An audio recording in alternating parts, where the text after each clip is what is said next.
मंदिर मस्जिद देखली हनी गुरुद्वारे में आँख से आंसू बहेला जब सोचिला जग के बारे में। का कहूँ कुछ समझ में नहीं आवत।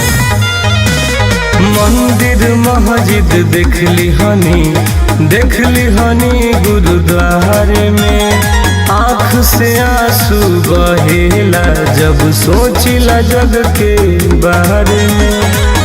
अमीर के जमीर काहे निर्धन के रहेला, अमीर के जमीर काहे निर्धन के रहेला। गरीब के केहू सत के न चाहेला, गरीब के केहू सत के न चाहेला। आज दुनिया के रीति बा।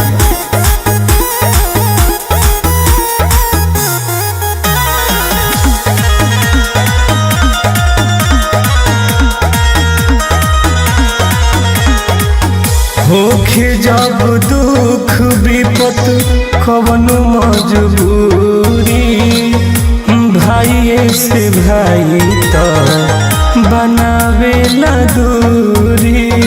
कुछ समझ में नहीं आवत।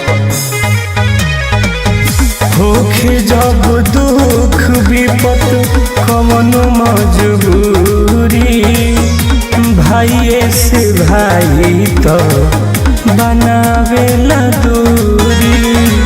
समय पर सब केहू सबका के थाहेला, समय पर सब केहू सबका के थाहेला। गरीब केहू सत के न चाहेला, गरीब केहू सत के न चाहेला।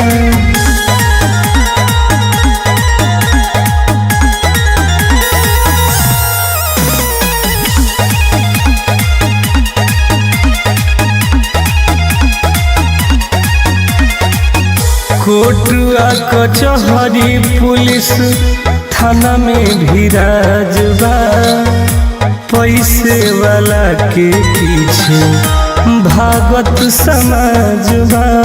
आज की सच्चाई है बा। कोर्ट कचहरी पुलिस थाना में भी राजबा, पैसे वाला के पीछे भागत समाजबा।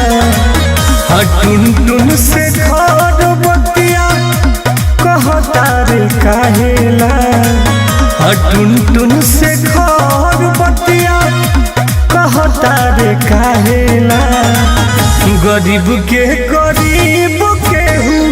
सत के न चाहेला, गरीब केहू सट के न चाहेला। का कहूँ कुछ समझ में नहीं आवत।